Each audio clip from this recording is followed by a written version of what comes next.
Hello my dear student. उम्मीद करता हूँ आपने पिछली वीडियो देखी होगी। 12वीं क्लास आर्ट साइड इतिहास एनसीईआरटी चैप्टर नंबर 2 राजा किसान और नगर। इस चैप्टर में लास्ट टाइम मैंने आपको लगभग जितने भी राजाओं की बात इस चैप्टर में हुई है मैंने उन सब के बारे में आपको बताया था और पूरी लिस्ट आपसे मैंने लिखवाई थी आपको। अगर आपने वो वीडियो नहीं देखी है डिस्क्रिप्शन में लिंक है, आप जाके वहां से देख सकते हैं। आज मैं बात करूंगा आपसे राजा किसान नगर chapter 2 NCERT history of 12th class का जो क्वेश्चंस हैं, जो इंपॉर्टेंट क्वेश्चन हैं, जो एग्जाम में पूछे जाते हैं, बार बार एग्जाम में आते हैं, कौन कौन से क्वेश्चंस हैं और कैसे उनको करना है, मैं उसकी बात बड़े इत्मीनान से तसल्ली से आपको समझाने वाला हूँ। और जो आप यहाँ क्लास ले रहे हैं आप जरा ध्यान से सुनना और समझना कि कोई आंसर कैसे बनेगा, कोई क्वेश्चन कैसे क्या कहते हैं लिखोगे आप, किस तरह से कैसे शुरुआत करोगे उसकी आप। ठीक है, चलो सबसे पहली बात मैंने आपको बता दिया चैप्टर कौन सा है। ये तो चैप्टर 2 है, इसका नाम है राजा किसान और नगर। ये मैंने आपको चैप्टर लास्ट टाइम शुरू कर दिया। मैंने लगभग सारे राजाओं के बारे में बता दिया था। किंग, फार्मर एंड टाउन, ये आपका चैप्टर है। आइए देखते हैं कौन कौन से क्वेश्चंस हैं जो काफी इंपॉर्टेंट है, जो एग्जाम में पूछे जाते हैं और उन्हीं क्वेश्चंस को हम डिस्कस करेंगे। सबसे पहला जो क्वेश्चन एग्जाम में पूछा जाता है, जो पूछा जाता है, ध्यान सुनो। जैसे क्वेश्चन है मौर्य साम्राज्य,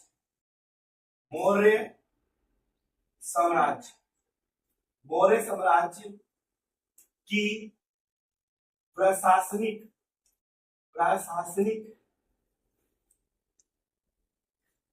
ये प्रासंगिक हो गया, ठीक कर दूं मैं, प्रशासनिक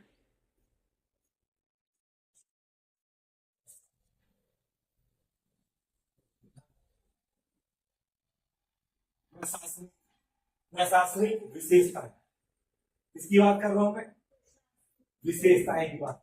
विशेषता एक तो ये क्वेश्चन है, अगर ये क्वेश्चन एग्जाम में आता तो वैल्यू बेस में आएगा, ठीक है। लेकिन आजकल ना ये क्वेश्चन पहले ऐसे पूछे जाते थे, लेकिन अभी क्वेश्चनों को बदल दिया है। अब कुछ ऐसे क्वेश्चन पूछे आ रहे हैं, देखो कैसे। क्या पूछा रहा, मौर्य साम्राज्य के विकास क्रम को समझाइए। क्या बोला मैंने, विकास क्रम को समझाइए। आजकल इस तरह के क्वेश्चन ज्यादा पूछे आ रहे हैं, ऐसे पूछा रहा है। अब मैं आपको कुछ बताना चाहता हूं इसके अंदर। देखो, आपने नाम सुना होगा मौर्य साम्राज्य का, यस और नो? आपने सुना होगा गुप्त साम्राज्य, सुना होगा? क्या सुना होगा? गुप्त साम्राज्य भी सुना होगा आपने, यस और नो? ठीक है। आपने हर्यक साम्राज्य सुना होगा, सुना होगा कि नहीं? ठीक है। आपने कनिष्क साम्राज्य भी सुना होगा, क्या कनिष्क साम्राज्य, या जिसको आप कह सकते हो कनिष्क के बदले बोल सकते हो कुषाण वंश बोल सकते हो, या कुषाण साम्राज्य बोल सकते हो। ठीक है, ये क्या है, साम्राज्य है। ऐसे ही आपने सुना होगा नंदवंश, क्या सुना होगा? नंदवंश। ऐसे ही नागवंश, ठीक है। अब मैं जो आपको बता, ध्यान सुनना, ये उन साम्राज्य के नाम हैं जिनसे जुड़कर कोई भी क्वेश्चन बनता है। मैं आपको सिखाने क्या वाला हूं पहले वो समझ लो। मैं जो बात आपको सिखाने जा रहा हूं, अगर वो बात आप सीख गए तो ये लगा लो ऐसा कोई भी क्वेश्चन आ जाए उसका आंसर तुम्हारे दिमाग और हाथों में होगा, उसका आंसर तुम्हारे दिमाग और हाथों में होगा। जिसके लिए कोई रट्टा नहीं मारनी है, कोई बात याद नहीं करनी है, सिर्फ सुनना है और लिखना है, बस। समझ की बात? अब मैं जो बता ध्यान सुना, तो ये पूछ सकता है गुप्त साम्राज्य की प्रसार विशेषता बताओ, ये पूछ सकता है हर एक वंश के विकास क्रम को समझाओ, ये पूछ सकता है कुषाण वंश के साम्राज्य को समझाओ, ये पूछ सकता है नंदवंश समझाओ, नागवंश समझाओ। इनमें से कुछ भी एग्जाम में पूछ सकता है। चाहे इस एग्जाम पूछे, चाहे जिंदगी में तो तुम पढ़ाई करोगे, आगे इतिहास पढ़ोगे और हिस्ट्री में कोई क्वेश्चन ऐसा आएगा, चाहे वो बीए हो, एमए हो, पीएचडी हो, तो वहां पर भी आपके ये काम आ सकता है। ठीक है, प्रॉपर नहीं, because according to class you will have to improve your answer. आपको क्लास के हिसाब से अपने आंसर को इंप्रूव करना पड़ेगा। ठीक है, ये नहीं हो सकता कि आज आप 12th क्लास में हो और आप 12th के आंसर को बीए में अगर लिख रहे हो, not bad, but you need to write answer जो उस चीज को सपोर्ट करे, जो बीए स्टूडेंट के स्टेटस को जस्टिफाई करे। ठीक है, इट मींस एक स्टेटस होता है कि आप 12th में हो तो आपका एक स्टेटस है, बिकॉज आफ्टर 12th क्लास आपका स्कूल लाइफ फिनिश हो जाएगा, फिर आप कॉलेज जाओगे, वहां अलग लाइफ होगी आपकी। ठीक है, तो अब इसके आंसर को बनाना कैसे, बड़े ध्यान से, मैं इसको पहले रखकर तो छोड़ ऑफ नहीं कर रहा, ध्यान से। एक बात बताओ, अगर किसी भी साम्राज्य का विकास करना है, किसी भी, इन सबका आंसर बताओ एक बार में आपको। आंसर ये मैं यहां लिख दे रहा हूं, आंसर समझना मैं क्या बताने वाला हूं, पॉइंट टू पॉइंट समझना। जैसे पहला पॉइंट, कोई भी साम्राज्य हो, अगर उस साम्राज्य का विकास करना है, अगर उस साम्राज्य का विकास करना है, तो साम्राज्य के विकास करने के लिए सबसे ज्यादा जरूरी कौन सा है, क्या जरूरी है, कुशल शासक। क्या बोला मैंने, कुशल शासक। आप कुशल शासक बोल सकते हो या आप बोल सकते हो प्रजा हितैषी, प्रजा हितैषी शासक, आप ये भी बोल सकते हो। देखो भाई, समझना है, समझना, अगर आप अपने आपका कोई साम्राज्य है और आप चाहते हो उसे डेवलप करना, ठीक है, सो आपका नेचर एक ऐसे शासक की तरह होना चाहिए जो कुशल भी हो और प्रजा हितैषी भी हो, जो अपनी प्रजा के बारे में सोचे। जैसे अशोक को महान क्यों कहा गया, क्योंकि उन्होंने अपनी प्रजा के लिए निरंतर काम किया। ठीक है, मौर्य साम्राज्य में अकबर को अच्छा क्यों बताया गया, क्योंकि उसने सभी धर्मों को लेकर चलने की बात कही। ठीक है, हर साम्राज्य में कोई ना कोई शासक बड़ा अच्छा मिला है। गुप्त साम्राज्य में आओगे, वहां चंद्रगुप्त हो गए, समुद्रगुप्त हो गए, चंद्रगुप्त विक्रमादित्य हो गए, या कनिष्क हो गए, ठीक है, या सप्तकर्णी हो गए, इतने सारे शासक हुए हैं।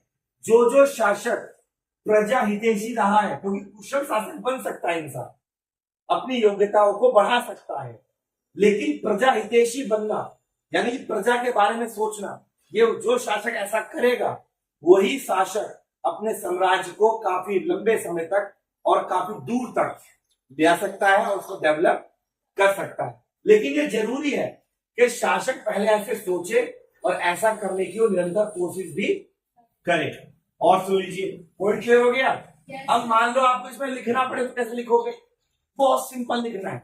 देखो, अगर आपसे पूछे मौर्य साम्राज्य, अगर पूछे मौर्य साम्राज्य तो सिंपल लिखो, मौर्य साम्राज्य का विकास क्रम लगातार चलता रहा, क्योंकि मौर्य साम्राज्य में आने वाले शासक, राजा महाराजा, वो प्रजा हितैषी भी थे और कुशल प्रशासक भी थे। उन्होंने अपने साम्राज्य के विकास के लिए निरंतर कार्य किया, महत्वपूर्ण नीतियां बनाई जो कि उनकी योग्यताओं में शामिल थी, इसी कारण उसका विकास हुआ।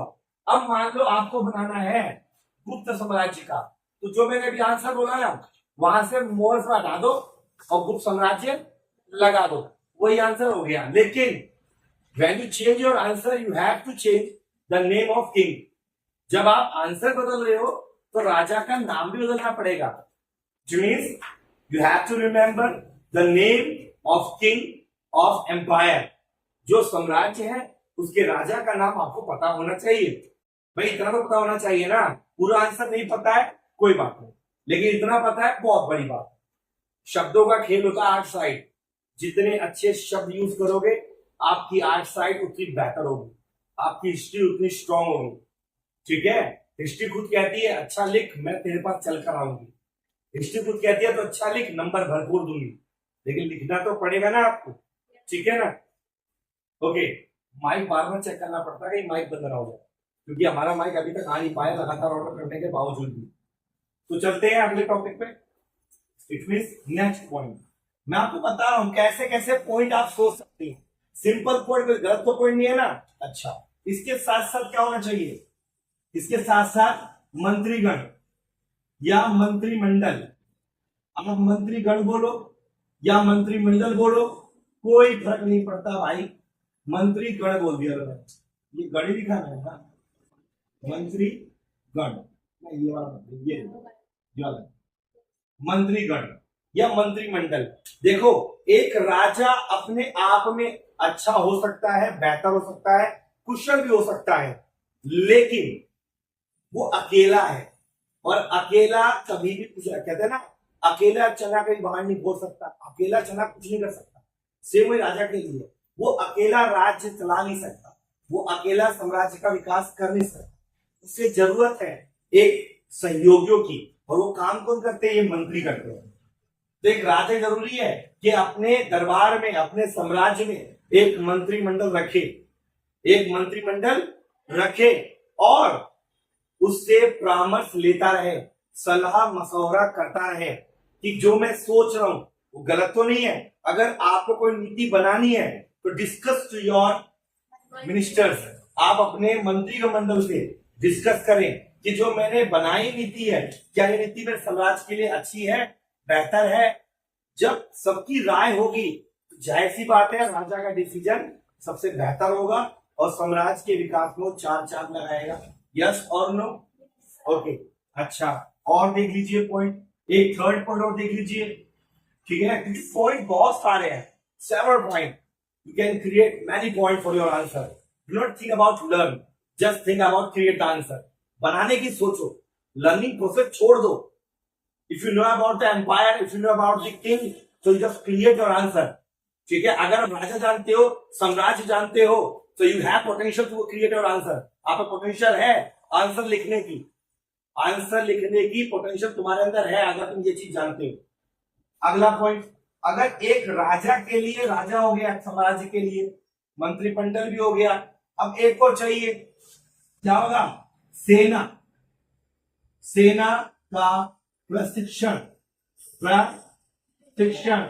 भाई एक बात बताओ, परीक्षा बोलो, प्रशिक्षण बोलो, कुछ बोल रहे भाई, आप पे सेना है तो जरूरी ये है कि आपके सेना का मनोबल कभी ना टूटे, तो उनको हर वो चीज उपलब्ध कराओ जो उनके लिए जरूरी है।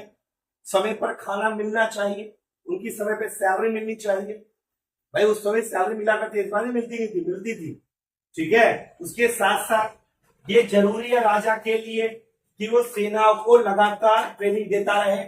ऐसा ना हो कि सेना चुपचाप खाली बैठी रह जाए और युद्ध कौशल भूल जाए, युद्ध लड़ना ही भूल जाए, रखे रखे तलवारों में जंग लग जाया करती है, ठीक है। इसलिए प्रैक्टिस जरूरी है, ठीक है, क्योंकि practice makes man and women perfect. सिर्फ मैन परफेक्ट नहीं, वीमेन भी परफेक्ट हो सकती है उसको, ठीक है। तो इसके लिए जरूरी है कि इनको ट्रेनिंग मिलती रहे, अकॉर्डिंग टू टाइम इनको टाइम ट्रेनिंग मिले, ताकि ट्रेनिंग में अपनी कुशलता को और एनहेंस कर सके, ताकि जब युद्ध लड़ने जाए तो जीत कर आए, हार के ना आए। बात समझ में आ गई? तो ये जरूरी है, चीज जरूरी है, बताओ जरूरी है, ओके। इसके साथ साथ फोर्थ पॉइंट, एक बात और जरूरी है, गुप्तचर विभाग। भाई कोई भी राज्य तभी चलेगा जब उसके पास गुप्तचर विभाग हो। क्या हो? गुप्तचर विभाग, एक ऐसा विभाग जो अंडरग्राउंड रहकर राजा के लिए काम करे, जो निगरानी रखे हर किसी पर कि राजा के प्रति कोई गलत तो नहीं सोच रहा, कोई राजा का अहित करना तो नहीं चाहता, कोई साम्राज्य में कोतूहलता बढ़ाकर संघर्ष करवाना तो नहीं चाहता। तो गुप्तचर काम अच्छा करता है, और गुप्तचरी में सबसे अच्छा स्थान मिला है किसको? महिलाओं को। किसको मिला है? महिलाओं को सबसे अच्छा स्थान क्यों मिला है बता सकते हो आप? क्योंकि महिलाओं पर इतनी जल्दी शक करना पॉसिबल नहीं होता, आसान नहीं होता, और महिलाओं के सामने लोग नॉर्मली बात कर लेते हैं, लेकिन असल में महिलाएं जो काम कर पाती है वो पुरुष नहीं करता। ये बात सच है, झूठ है। और किसी भी व्यक्ति से भी खुफिया बात निकालनी है तो आदमी निकालने में संकोच कर सकता है, लेकिन महिला फ्लैट से निकालने की बात होती है। समझ में आ गई बात?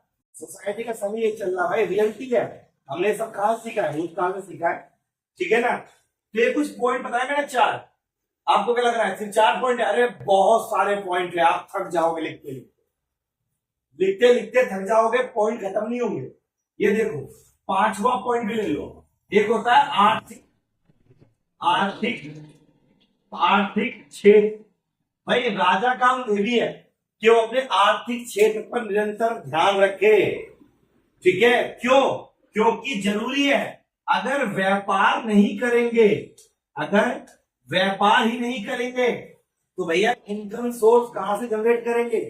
और जब इनकम सोर्स जनरेट कर ही नहीं पाएंगे तो अपनी सेनाओं को कैसे चलाएंगे, अपने साम्राज्य को चलाएंगे, अपनी जरूरतों को पूरा कैसे करेंगे? कैसे करेंगे इस चीज को? तो धन तो चाहिए ना। तो उस समय धन का जरिया कई थे। एक तो व्यापार था, आर्थिक क्षेत्र था, दूसरा युद्ध कर रहा था कि किसी को युद्ध पर हरा दिया तो उसका सारा सारा खजाना हमारा हो गया। पहले ही होता था ना। तो लेकिन राजा का काम क्या है कि वो इस पे निगरानी रखे, यस और नो? रखना चाहिए, यस और नो। ओके, नेक्स्ट छठा पॉइंट ले लो, जरूरी है, सबसे जरूरी, कृषि, कृषि व किसान। भाई राजा का सबसे बड़ा धर्म एक ये भी है कि वो राजा अपने यहाँ जो एग्रीकल्चर है, जो किसान है, उनके लिए एटलीस्ट थोड़ा बहुत सोचे और उनको भी उनकी जरूरत की चीजें उपलब्ध कराए। बैल हो गया, खाद हो गया, ताकि वो अधिक से अधिक अन्न का उत्पादन कर सके। क्योंकि राजा को पता है अन्न का उत्पादन हम कर लेंगे तो हमको एटलीस्ट वो एक दिक्कत नहीं होगी खाने की, हमें खाना मिल जाएगा। और इतिहास गवाह है, बिना खाना खाए 2 कदम सेना चल नहीं सकती। सेना को चाहिए खाना, तो चाहिए चाहिए, उसके बिना कुछ काम नहीं होता। आपके एग्जाम में 6 नंबर का क्वेश्चन आता है, मैंने आपको 6 पॉइंट बता दिए और अब मैं इन 6 पॉइंट पे क्यों बताता हूं आपको लगे यार, 1 तीर से 2 सीखा। ये मैंने पॉइंट बताए सभी क्वेश्चन के आंसर के लिए, चाहे कोई भी क्वेश्चन हो। अभी हम मुगल एम्पायर नहीं पढ़ रहे ना, चाहे मुगल एम्पायर का क्वेश्चन हो, चाहे कोई भी साम्राज्य हो, चाहे कोई भी चीज हो, उन सबका आंसर यही हो सकता है। But you have to know the name of king and empire. आपको एम्पायर पता होना चाहिए, उस एम्पायर में, उस साम्राज्य में कौन सा राजा है उसका नाम पता होना चाहिए। बाकी आपको कुछ पता हो ना पता हो छोड़ दो, अगर इतना पता है तो आप जंग जीत लोगे। क्या बात समझ में आई? Is it clear? Yes sir. Okay, तो ये आसान हो गया। देखो एक बार में सारे क्वेश्चन हो गए। अब मैं यहाँ पर कुछ और क्लियर कर देता हूँ। एक क्वेश्चन है जो एग्जाम में बहुत बनता है, पहले मैं थोड़ा सा क्लीन करूंगा इसको थोड़ा क्लीन कर दू, ये हो गया, ठीक है। अब देखिए मैं जो बोल रहा हूं समझिए। एक क्वेश्चन है जो कई बार पुट होता है, वो है ये क्वेश्चन, कौटिल्य का अर्थशास्त्र, कौटिल्य का अर्थशास्त्र। एक बात याद रख लेना, कौटिल्य को विष्णुगुप्त भी कहते हैं, कौटिल्य को चाणक्य भी कहते हैं। और जो ये अर्थशास्त्र है ये इकोनॉमिक्स नहीं है, इसके अंदर कौटिल्य का अर्थशास्त्र में धन की बात नहीं की गई है, राज्य को चलाने की बात की गई है कि एक राजा क्या करे कि उसके साम्राज्य को कोई धराशायी ना कर सके। तो ये बात कौटिल्य ने किसमें बताई है? अर्थशास्त्र में बताई है कौटिल्य ने। कुछ बात समझ में आई? Yes sir. ओके, अब अगर मैं एक बार पूछ ले आपसे कि कौटिल्य का अर्थशास्त्र क्या है, तो आप नो रखते हो कि कौटिल्य का अर्थशास्त्र पूर्णतः गुप्त मौर्य साम्राज्य को समर्पित है, जिसमें एक राजा से लेकर उसकी सेना तक का वर्णन है कि एक राजा को किस प्रकार से कार्य करना चाहिए कि उसका साम्राज्य लगातार प्रगति के राह पर दौड़ता चला जाए। ठीक है, तो अब यहाँ बात सुन लीजिए। सबसे पहली बात आपके मन में हो सकता आ जाए, कौटिल्य था कौन? तो ये था प्रधानमंत्री। कौन था? पीएम था भाई। किसका पीएम था ये था पीएम चंद्रगुप्त मौर्य का। चंद्रगुप्त मौर्य का पीएम मान लो इसको, ये पीएम था। बात समझ में आ गई? तो इसने अर्थशास्त्र की इस पुस्तक में सब कुछ बताया उसने कि किस प्रकार का साम्राज्य होना चाहिए, कैसा राजा होना चाहिए। और अगर वो जानना है तो जान लीजिए, ये जो मैंने आपको सारे पॉइंट लिखवाए हैं ना, ये आप सारे के सारे पॉइंट इसके अंदर ले सकते हो, क्योंकि यहीं से आया है। मैंने क्या बोला? ये अर्थशास्त्र का सिंपल मतलब है किसी भी साम्राज्य को स्ट्रॉन्ग बनाने के लिए आपको नीतियों का पालन करना पड़ेगा। लेकिन ये तो बना एग्जैक्टली क्या बोला है इन्होंने? बोला है राजा हो लेकिन उच्च कुल का। किसका हो? उच्च कुल का। क्यों? क्योंकि निम्न जात का राजा होगा तो फिर उसने नहीं, क्योंकि हमारे वहां जिस समय की कहानी है उस समय भारत में क्या चली थी? वर्ण व्यवस्था। क्या चली थी? वर्ण व्यवस्था चली थी हमारे भारत में। यस और नो? हमारा साम्राज्य, बेटे आ रहा है ना, देखो चेक करना मेरा। हमारा साम्राज्य जो था वो 4 भागों बटा हुआ था। किसमें?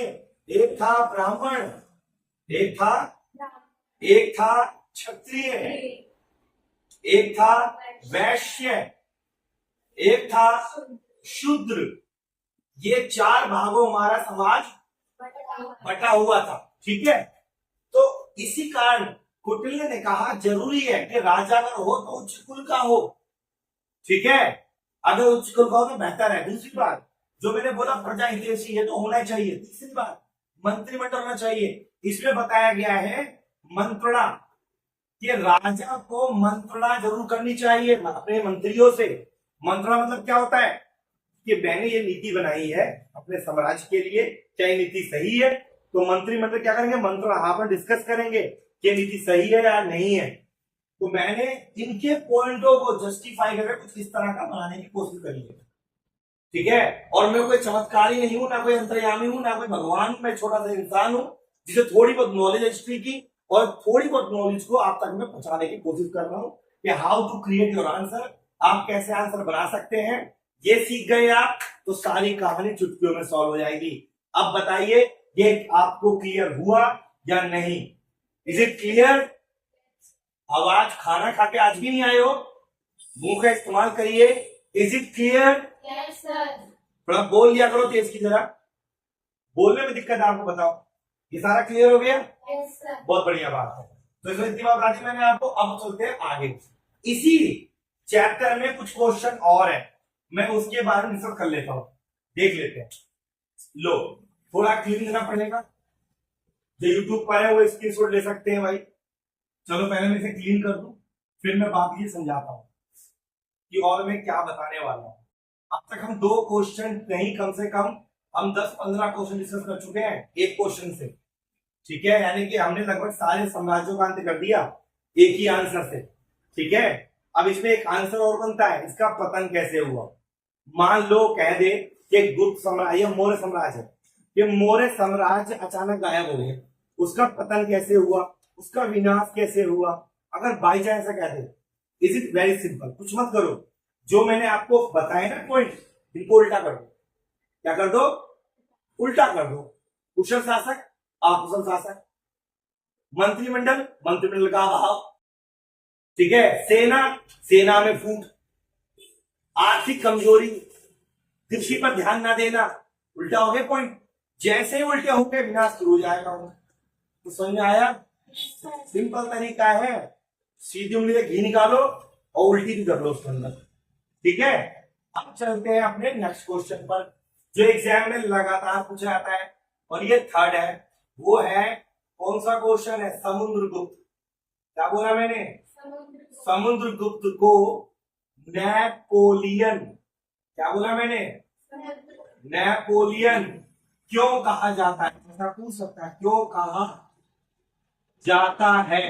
ये बोल दे कि गुप्त साम्राज्य में या सभी साम्राज्यों में से किस शासक को भारत का नेपोलियन कहा गया है? तो किसे कहा गया है? मैं ऐसा क्यों कह रहा हूं समझना। ये देखिए जरा एक बार, ये मान लीजिए आपका एक छोटा सा नन्ना मुन्ना सा एक मैप है जो मैं अजली बना रहा हूँ फटाफट सामने। हो सकता है अच्छा ना बने तो गुस्सा वुस्सा मत होना भाई, क्योंकि मैं कोई डिजाइनर नहीं हूँ। ठीक है, पहले बता दो बात आपको, कुछ लोग बुरा मान जाते हैं, ये क्या करती है, वही लोग मैप बन गया मान लो। ठीक है, थोड़ा अच्छा नहीं बना बट आपका काम चल जाएगा। देखो एक बंदा था नेपोलियन बोनापार्ट। क्या था? अगर आपने 10वीं क्लास की हिस्ट्री पढ़ी है तो आपने पढ़ा होगा नेशनलिज्म इन यूरोप, पढ़ा होगा आपने, उसमें रसिया और फ्रांस का जिक्र किया गया था। वहीं उसी चैप्टर में नेपोलियन बोनापार्ट का बताया गया था। नेपोलियन बोनापार्ट वो था जिसने लगभग पूरे यूरोप को जीत लिया था, और इसी को लेकर एडम स्मिथ ने, किसने? एडम स्मिथ ने इसको कहा था समुद्रगुप्त को भारत का नेपोलियन। किस तर्ज पर? नेपोलियन बोनापार्ट की तर्ज पर। समझ आ गई? Napoleon Bonaparte. क्यों कहा था? क्योंकि इस बंदे ने, समुद्रगुप्त ने, इस समुद्रगुप्त ने क्या किया था, लगभग पूरा उत्तर भारत नॉर्थ इंडिया पर अपना अधिकार जमा लिया था।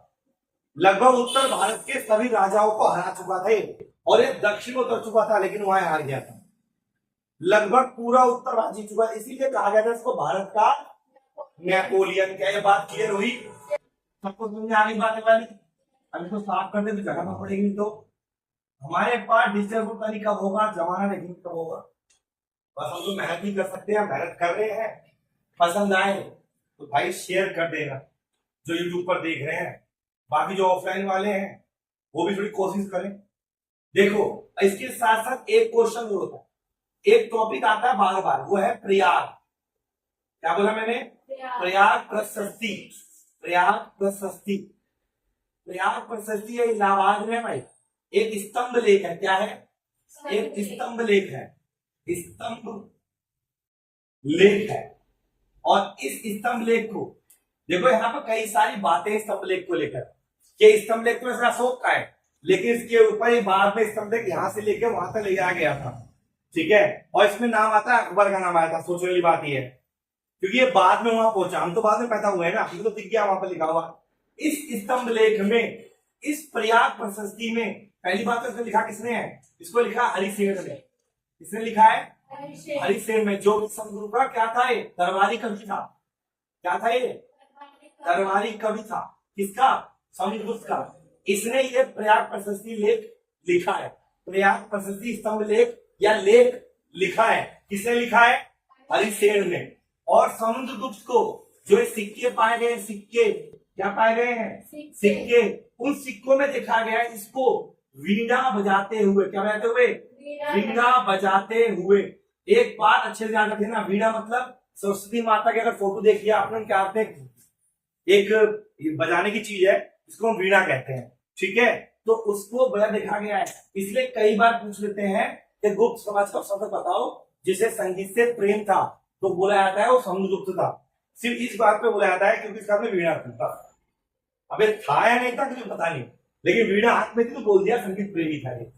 ये बात समझ आ गई? ये था समुद्रगुप्त। ये क्वेश्चन में पूछा जाता है, इसमें कम से कम 4-5 क्वेश्चन क्लियर हो गए आपके, ठीक है। और चलो आगे, और आगे चलते हैं। और क्वेश्चन आप देखते जाइए, अपना काम बनाते जाइए और पेपर में आग लगाते जाइए। पेपर को फाड़ दो, जी आराम कर दो, पेपर लगा। समझ आ गई बात? चलो चलते हैं आगे। क्वेश्चन नंबर 4 की बात कर लेते हैं। चौथा क्वेश्चन जो एग्जाम में पूछा जाता है और आता भी है, और वो 4th क्वेश्चन है। बहुत सारी किताबें हैं। क्या बोला मैंने? बहुत सारी किताबें हैं और 1 नंबर में पूछ लेते हैं, पता नहीं क्यों भैया पूछेंगे, उनका मन करता है। राज तरंगिणी। क्या बोला मैंने? राज तरंगिणी एक पुस्तक है, राज तरंगिणी। शायद गलत लिख दिया मैंने, राज तरंगी हो गया है, तरंगिणी होगा, तरंगिणी। ये लो, राज तरंगिणी ऐसे लिख दिया मैंने, हो सकता है मैंने गलत लिखा हो, देख लेना किताब में कैसे लिखा है। राज तरंगिणी पुस्तक हो गई। एक पुस्तक हमारी हो गई फू को की, एक पुस्तक हो गई, तुम्हारी हो गई सीयू की, सीयू की एक पुस्तक आपकी हो गई है। पुस्तकों का नाम लिख रहा हूं भाई मैं, सुन लेना बात को और सुन लो। एक कोई रहला, ये अगले चैप्टर में आएगा आपके लिए। इसको रहला भी बोलते हैं, इसको रिहाला भी बोलते हैं। क्या बोलते हैं?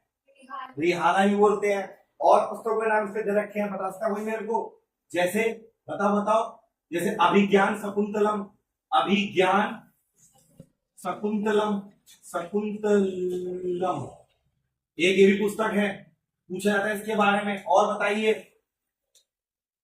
और पुस्तकों के नाम याद करो, सोचो, दिमाग में जो डालो।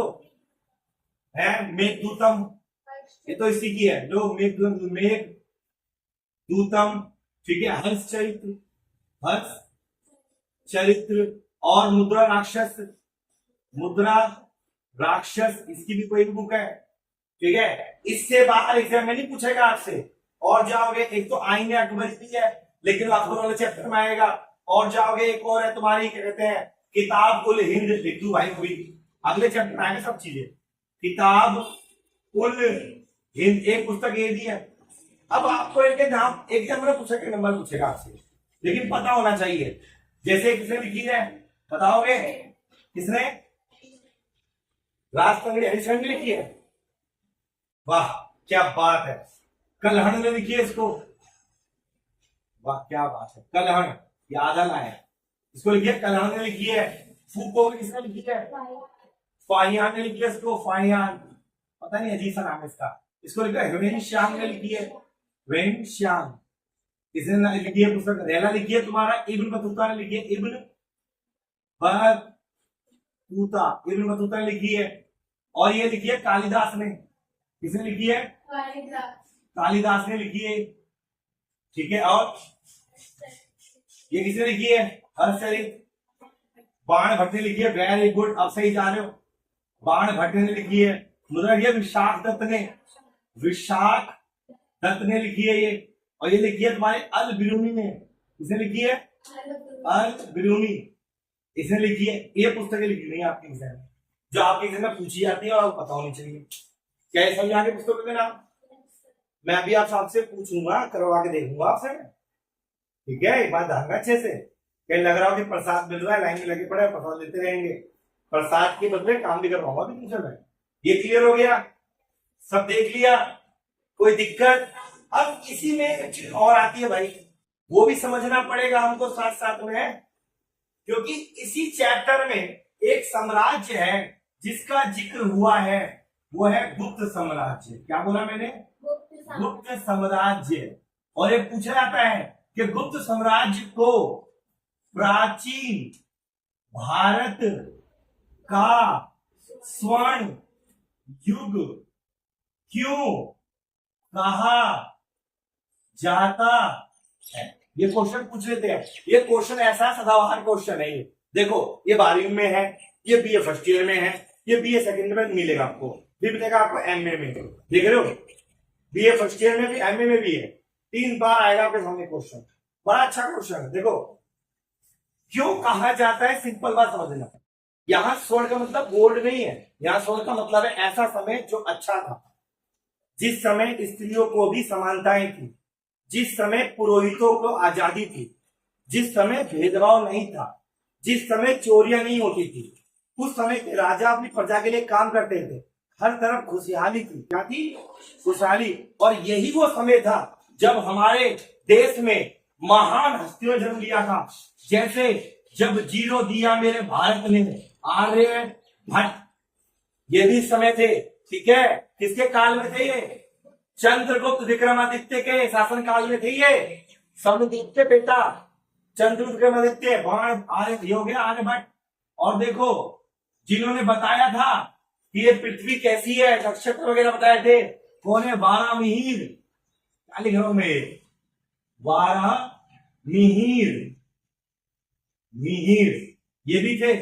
ये नाम है बड़े बड़े। कालिदास जी कैसे भूल गए आप? कालिदास, कालिदास,